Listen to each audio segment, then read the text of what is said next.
Hello, everyone, and welcome to the third episode of Spanish with Magic. This time, I want to share with you an interview that I had with Oli from ESL Cosmos. We talked about the importance of celebrating yourself in language learning and why recognizing your achievements and milestones matters to keep going even more motivated. You're going to listen to me speaking for the very first time in English, so that's why I sound so nervous.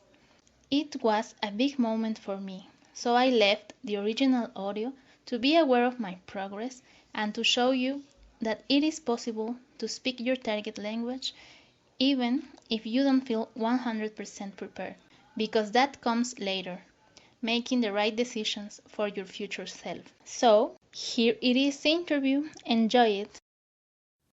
Hi, Oli. Can you hear Hi. me? Yeah, I can Perfect. hear you. Can you hear me okay? Yes, everything's fine. I can hear you well. How are you?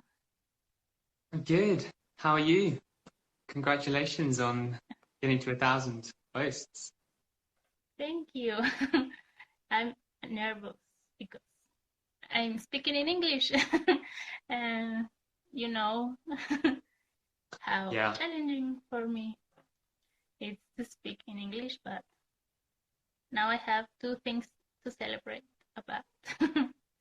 absolutely. So amazing. And Thank when we first started working together last year, this was one of your big goals, right? Was to do a live in English. So like double yeah. celebrations.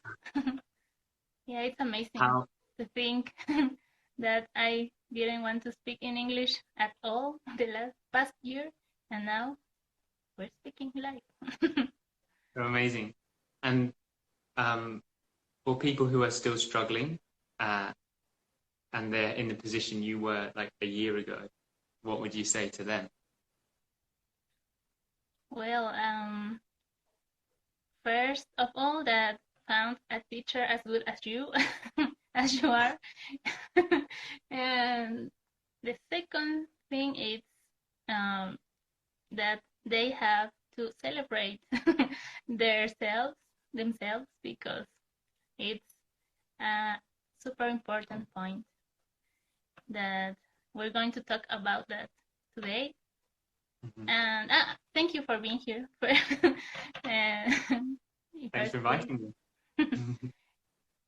And I don't know, do you want to tell me something? You introduced me to all this of celebration thing, of even tiny things, but can you tell me more, please? Yeah, well, I guess first I'll just introduce myself, Yeah, so people know please. who I am.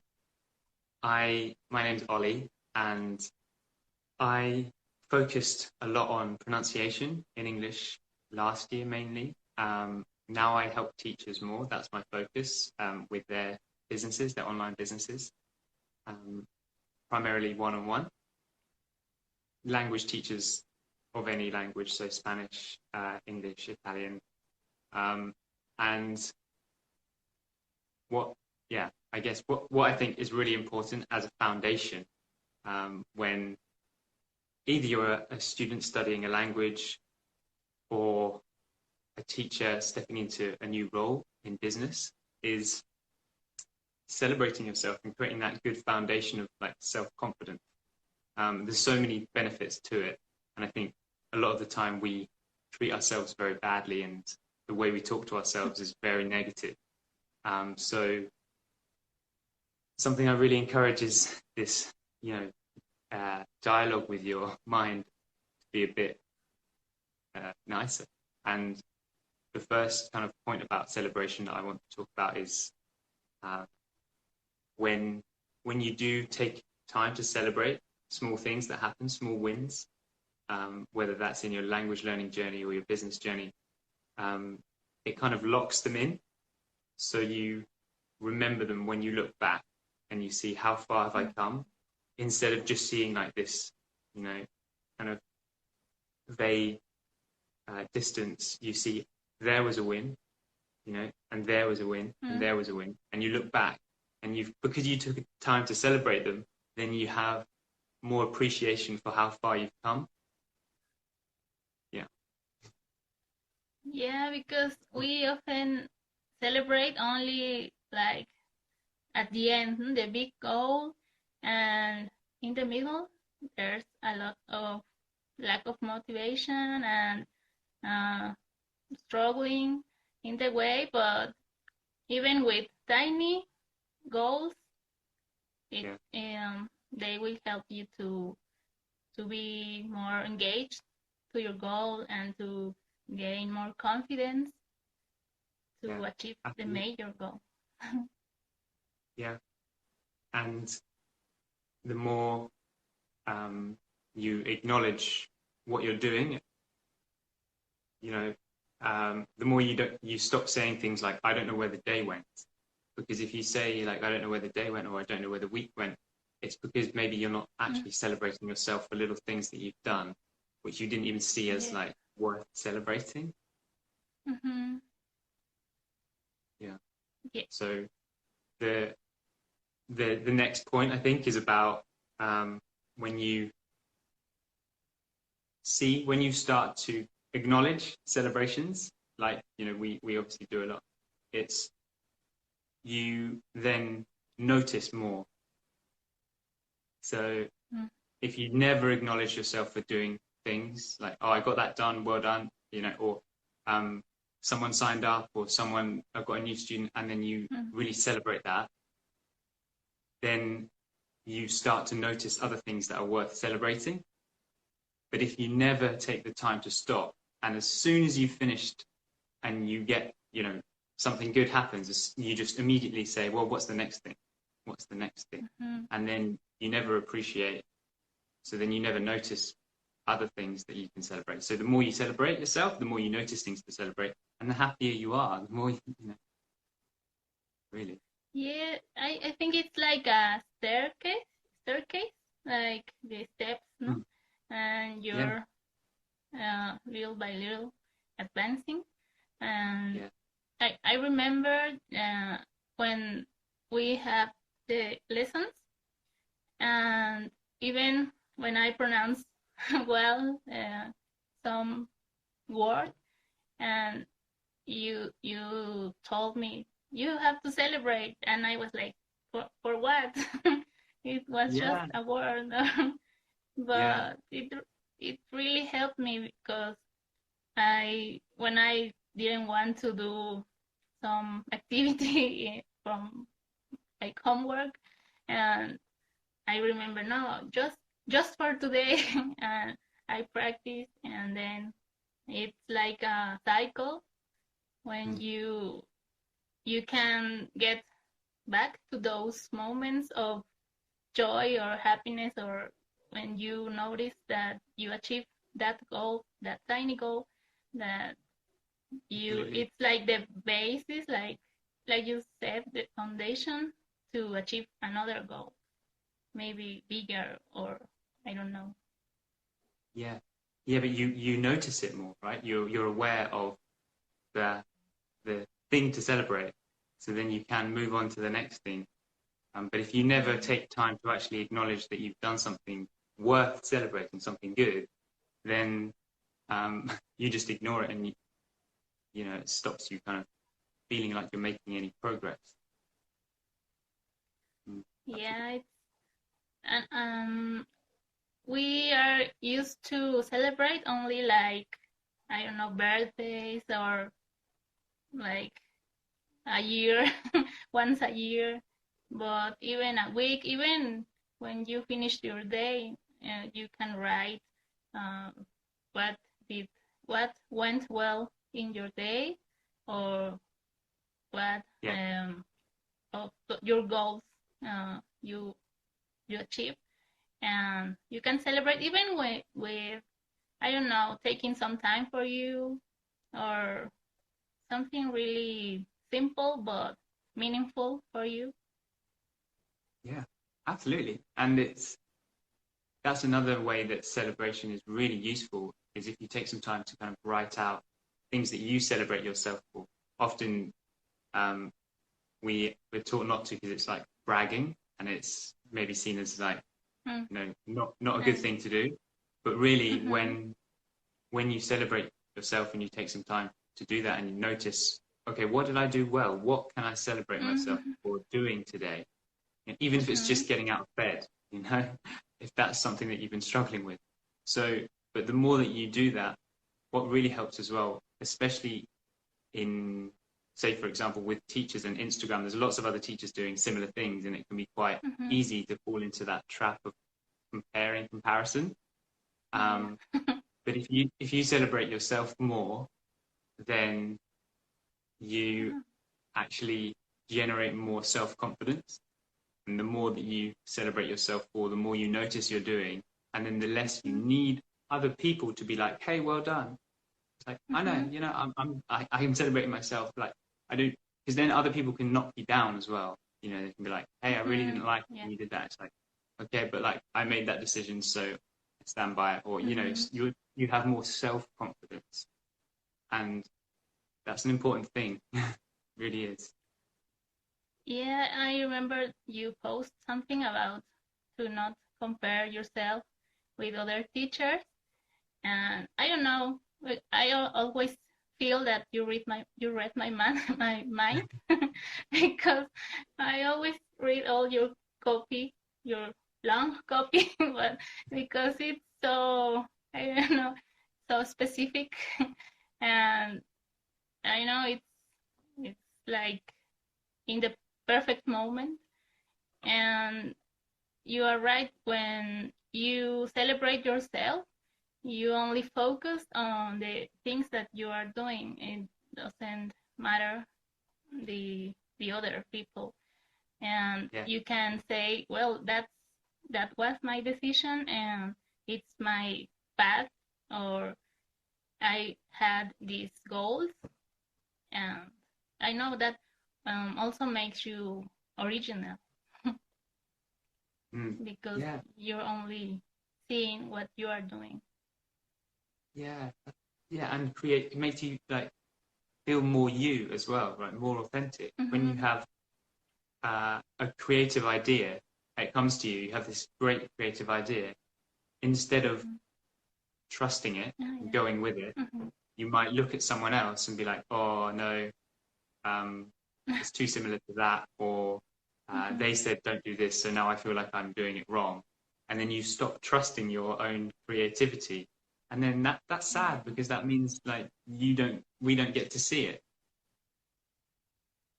Yes, And and when you do that, also when you're copying or like taking this guide that is not yours, uh, then you can enjoy what you're doing, because maybe you don't want to post that or to do that, even with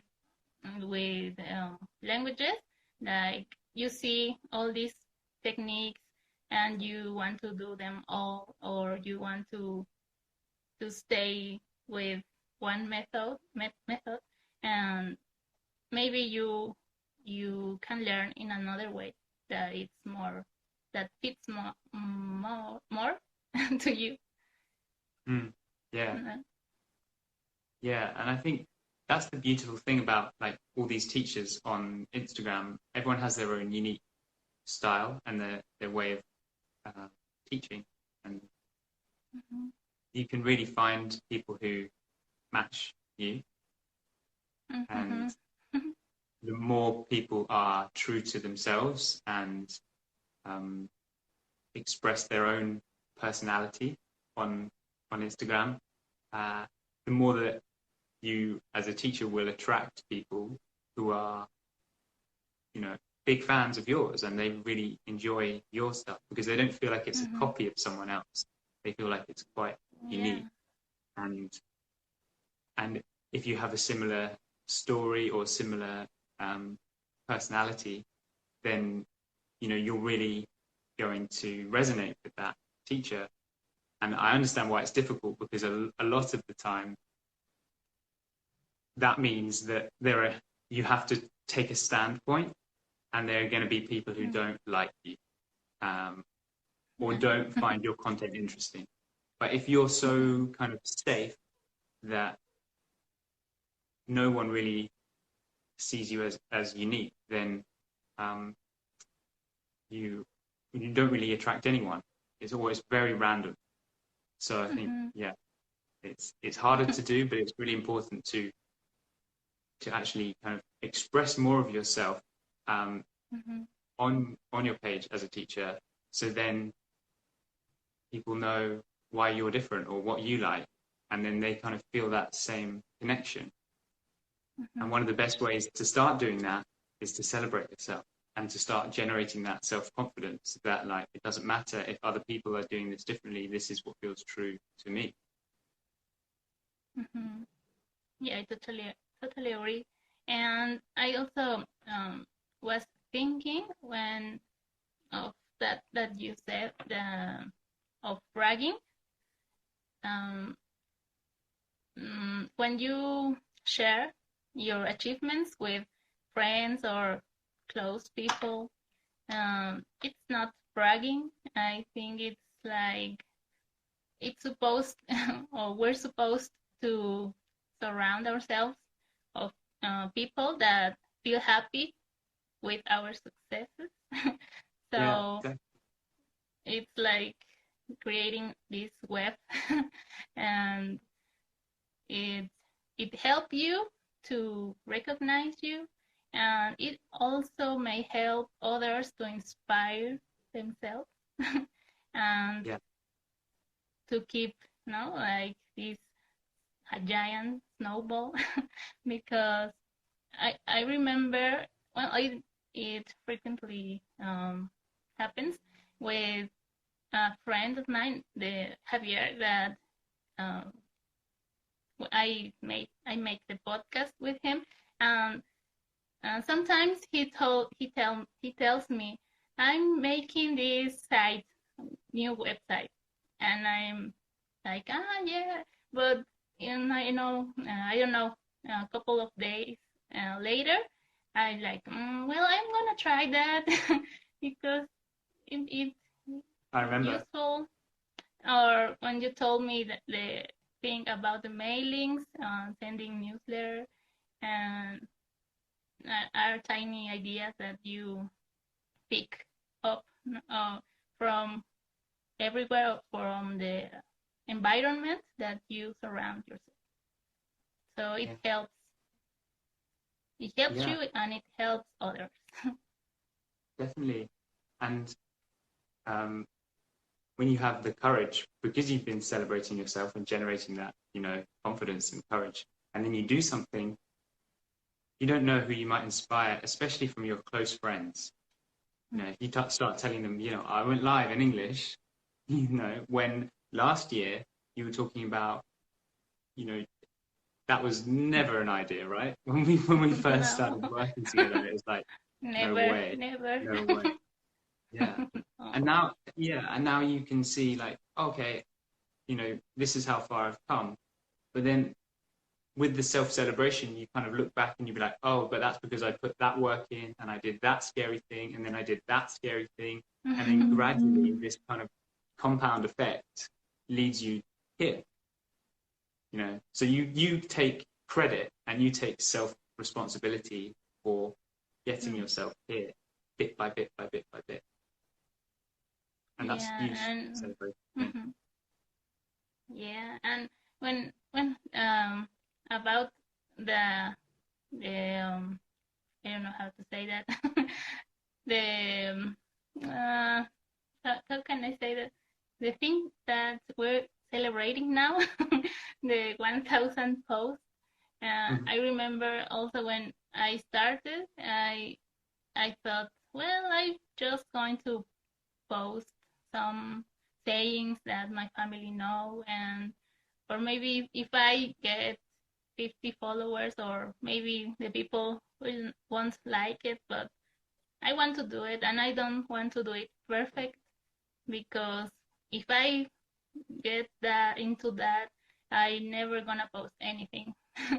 And then I start posting, and if you see the feed at the beginning, it's different because I I tried to design something, but it took a lot of time. So I was like, I just want to publish this, and I I went out and I improved in the way, and it has changed. But I don't know. I like it. If I've been worried about making it perfect, I have never post anything. So I like a recent post that you make made about moving. I wrote it down. Messy and moving will get you there much faster than perfect and passive. Yeah. No? And Yeah, it's that. and yeah, you've said that right. If you can let go of that need for it to be perfect, then you can just get moving. I think it's really hard to do, but you've shown, and this will be inspiring for lots of people who are feeling that way, like it needs to be perfect before I can put it up there. But you can always cope, with once you're on the live, and the fact that you reached out to me and said like, I want to go live, that's amazing. And yeah, when we're on the live now, like, of course we can cope with this. If something goes wrong, okay, we can deal with that. But like, it takes so much to just get started. It's the first step. Yeah. That's the hard one. The first step of that road, it's difficult, but it's worth it because it's I know it's like you level up anything in your life or in languages. I was thinking in examples about how can you celebrate your language learning. I don't know, maybe just if you learn few words and you use even one of those in a conversation, it's an achievement, and you can celebrate that. Yeah. No? Yeah. I don't know if you study one day or two in a row. Yeah. I don't know that it can build something more bigger. Yeah, totally. And how is what you do now different to what you were doing maybe this time last year? Well, I think I'm a little bit more consistent, and I'm always used to make lists, to-do lists, and I just like check what I done, but I never celebrated. So now maybe sometimes I don't, but um, I don't know. I just eat something that I like, or I just do something to think about it, or buy something that I say that I deserve that because I did this. Yeah. And Or it's really sometimes hard to do, or or not hardness. Sorry, what I was going to say is it's sometimes like, what's the point? You might think it's hard in that you don't feel motivated because it's like, well, if I just write, I'm celebrating myself for doing this. It's like, what difference does that really make? And that's what goes through a lot of people's minds. And maybe on that day, it makes no difference. Really, maybe, and in the same way that like meditation as well, maybe on one day it makes no difference, but it's the compound effect of it. If you start doing that every day you start celebrating, then you start rewiring your brain, and then you start seeing celebrations. It's like, oh wow, I did that today, and I didn't do that last week, and you notice it, and it kind of just builds and builds and builds and builds until eventually you're doing something that you would never have done a few months ago. Yeah, you create a whole new habit, like instead of complaining or feeling bad, you can focus on the positive things, and it takes time, but you can do it. At the end, it will be worth it. Yeah. Is there? Uh-huh. Tell me. No, you go. I want to ask you, how do you celebrate yourself? I think the main way that I do it is to journal about it every single day, and just a few things, and then whenever I can remember, which is most of the time, before I go to bed, just making either a note or a mental note of like, okay, what did I do well today? And then try to do it weekly as well. If you look back on your week and you see like, okay, what can I give myself a pat on the back for this week? And then also, what can I improve? But what did I do well? And always just keeping that question, like, what did I do well? Because then you don't default to the right question. What did I do wrong? Yeah, ask good questions. Ask your mind good questions, and then you get answers that are much better. So if you're constantly framing it like, what did I do well, then you look for those answers. But if the question is, what did I do wrong, then you look for those answers, and you always find the answer that you're looking for, if that's what the question is. It's like when you put into Google, do I have this, illness or something, and then you'll find all the ways you do. It's like confirmation bias, basically. So if you ask a question that's more positive, and you say, what am I celebrating myself for? What did I do well? Then you will find answers that confirm those things. Oh, I did that well. I did that well. I did that well. And you start seeing all the ways in which you can celebrate yourself to build your own confidence. I spoke out today in that meeting, or I posted today, or I made some stories, people engaged, or I didn't go on social media. That's a celebration too, if that's what you're trying to do. Yeah. But yeah, whatever. Less hours a day. Yeah. Yeah. Yeah. It's changing your mindset, no? And the way you speak to yourself. Yeah. Choosing the right words, even if you're talking only to you, because it's like a program. Yeah, exactly. And when you're constantly saying, negative things on repeat, which is normal. It's normal to have negative thoughts on repeat. And you can't change what comes into your mind, because you can't actually change your thoughts. You can't stop your thoughts, but you can notice them, and then you can replace them faster. So you have those negative thoughts, or you have those like, I was so bad when I spoke out and I made those mistakes. You can't stop those thoughts, but when you notice it, you're like, well, actually, no, because I still did this, and I'm celebrating myself for doing this. I'm celebrating myself for actually speaking up when I never normally do, or for starting the conversation, for suggesting the live, for whatever it might be. Yeah, I remember I used to be so negative in my life, like years ago, and I don't know, maybe if I was sad, it was like 4 weeks, like a month, I don't know.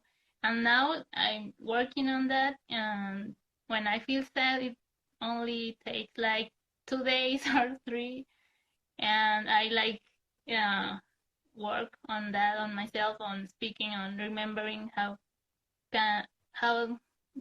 being grateful and remembering the things that goes right, and that helped me to get out of that state, of that mood, and it can be useful for everything because you remember the good things, and that helps a lot. And it's like, it's that creating a habit, but maybe it's not like always up or not in the same level, but it helps to gain confidence. I wrote also that because and it helps you also to be aware, to notice your good points, like the opportunities, the the good the good things that you're making, and I watched a video that said that you can notice also when you are more productive, and you can replicate that. Because if you don't notice, you can't do that again. So when you do something right and you celebrate that, you can take that experience or moment, and when it happens again, you can return to that memory or feeling, and it can help you a lot. Yeah, that awareness, that's really important. Yeah. And then it's not just this random time where you were productive and you don't remember how. You can start to actually take some control and start to create that yourself. Do that. Okay. That worked to get me into that productive place. What was it about that helped? Or what was it about that worked? I slept well. I created like a clean desk and it was clear, or something like that. And then you can recreate those as much as possible. Yeah.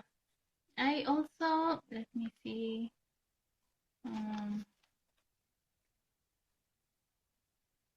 Well, it's about that being grateful and the process, not just the end of that goal. And in that way, you can also enjoy the little moments, the details. You can notice the details in between. And I don't know. Yeah, that's such a big one. Absolutely. Enjoying the process, enjoying, especially with the language learning, if it's always like, well, I want to reach this level, and you're constantly only focusing on that, and you're only going to be happy when you reach that goal, then what about all the rest of the time? But when you start sort of celebrating yourself for, I did this today and I did that this week, then you start to enjoy the process, like that. Yeah, and you suddenly will notice that you are improving. Maybe with French, I'm suffering a little because I'm too perfectionist, or too, I don't know how to say that, but I was watching or wanting to get so fast to the end to be fluent, and suddenly I understand, I don't know, a podcast that is more difficult, or I can read more easily. And if you don't have this, like, how can I say, if you aren't aware of like in a daily basis or weekly of your goals, of your successes, then you don't notice that. Maybe someday you understand a podcast, but when you are when you notice that every day, you can see, well, I don't understand that, but I can read this, or I need to study more, but I had 3 days of this app. I don't know. I know now like 10 more words, but you have to notice that real goals too. Yeah, and just noticing that with your French, for example, you're feeling like that pressure to make it perfect. Even noticing that is really important in the journey. Okay, well, how can I work on that? How can I try and do stuff that's not perfect to try and break that habit and stop kind of keeping me in my comfort zone, which is what perfectionism does, basically. Stops you. Have to be perfect before I can, start doing this thing. Or I have to know everything before I can start doing this thing. Instead of breaking the goals in monthly, weekly, not the 1 year from another, just making them smaller. And I want to I want to tell that I already told that, but you don't have to celebrate like, I don't know, big party or something like that. You can buy, no, I don't know, something that you like, or you can prepare something in a time that you you make for that, or even take a walk, go on a bike ride. I don't know, something simple. Yeah, and something that you don't usually prioritize, right? Something that you enjoy, but maybe you put it off, you don't prioritize it. So as a way to celebrate, it will be different for everyone, but sometimes, you can just think of something, I really love to do this, or I really love to read, for example, but you never read because you don't make time for it. So like your celebration can be like, okay, I'm going to read for 1 hour and make it really like comfortable, and it looks different to everyone. But the more you can get aware of what celebration is to you, then you can kind of reward yourself for doing these things that you normally just ignore, and you normally never celebrate. Yeah, even taking the time to drink a cup of tea, or I don't know, watch the sunset if you're romantic, or everything depends on you, what you enjoy. Yeah. Well, I think that it's everything. Yeah, thank you. And I'd love to just finish it by celebrating you again for doing a live in English, and just, to me, this just shows how much your kind of confidence has grown, and that's a testament to how much you've been working on it and celebrating yourself, and amazing. Yeah, thank you. Even this life is a celebration. Thank you very much. Exactly. And you are making lives. I think this week, like I saw in your account. Yeah. Well, in my stories, I'm doing 3 days at the moment for teachers, language teachers, to help you develop an offer, to help you craft an offer, your own offer. So if you're interested, come and have a look at my stories, because I'm kind of breaking that down into 3 days, how you can figure out how you can make an offer for something that you love doing, whether that's one-on-one teaching or groups or a course, anything that you can sort of maybe thinking about in the back of your mind, but not kind of got an idea of how to do it yet. That's what I'm trying to help teachers with this week. Yeah, you certainly do. I thought you were making lives, and I was like, oh my God, I lost the live, but I'm going to see those stories. Yeah. Thank you very much, Ollie, and have a nice day. Yeah, you too. Yeah. Thank you. Bye. Bye.